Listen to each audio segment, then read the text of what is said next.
Hey, this is Dwayne Morrison. I just wanted to take a moment to speak a word into someone's life on today. Um, you're at a crossroad, you're at a fork in the road, you're at this point of frustration, this point of wondering which step to take next. And I just had this word in my heart, spirit, that I felt that there's somebody out there that needs to hear. I'll tell you a little bit about me. Those of you that don't know me, but those that do know I've been an entrepreneur for, my God, probably 20 some odd years. And actually, I stepped out to be an entrepreneur when people said, you're crazy to start your own business or to be self-employed, an entrepreneur. And it wasn't popular back then when I stepped out and did it. I actually started with the photography studio. That was the first business that I had as an adult. And stepped out on faith and did it. It was very successful in the photography industry when I was in Jackson, Mississippi. And I've had several other business ventures since then. And I actually run a business now, a couple of businesses now.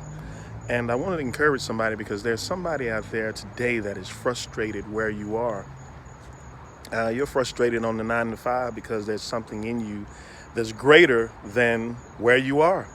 And sometimes while you're on the job or in the class or at school or wherever you are, you feel like, I have this idea, I have this concept, I have this talent, I have this ability, but I don't have the faith, the courage, or even the boldness to step out and do it. Because sometimes when you step out and do what's in you, you'll get backlash from the people that are closest to you. They'll think you're crazy, and they'll think you are off your rocker because you're stepping out on faith to do what's in you.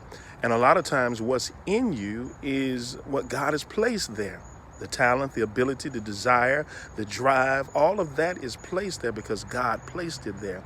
And many times we think it's just a dream or just a wild fantasy, but God placed it there because he placed the talent and the ability on the inside of you to get a greater increase from what's in you rather than the external sources or resources that you're getting your resources from. So I want to encourage somebody that if you don't have the faith to step out, begin to take baby steps of faith and step out and begin to try the market, begin to try your idea, a concept or whatever it is, begin to step out, take that talent and ability to your family, to your friends, and even to people that don't know you. Try what you're doing.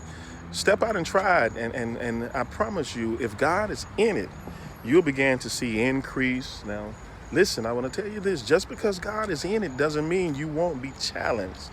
The challenge comes to try your faith because it wants you to give up on that dream, give up on that vision. But when God places it there, even when you're faced with challenges and obstacles, you can't get away from what's on the inside of you. Why? Because God placed it there. And I just wanted to take a moment. I'm starting this Morris Motivational Moments, M3, to encourage people to step out and step out on faith and do whatever it is that God has placed on the inside of you, because you won't have any rest. You won't have any satisfaction until you're actually operating in what God has created, called, and destined you to operate in. So step out on faith. And as I said, sometimes you just don't leap. Sometimes you have to take baby steps as you step out on faith to do what God has placed on the inside of you. And I hope this little short talk has blessed somebody to take what God has placed in your hand and use it. I'm going to close on this. When Moses was at the Red Sea, he was wondering, God, what am I going to do? I'm at the Red Sea. And got Pharaoh's army behind me. I got the Red Sea in front of me. And I got mountains on both sides. And I got the children of Israel in my ear. And when Moses stood up in my mind on that rock praying and asking God what to do, God said, what is in your hand? And I'm asking you today, what's in your hand? Take what's in your hand, what's in your mind, what abilities, what talents, what creativity you have. Take it and use it to part your Red Sea. God bless you, and I'll see you in the next video.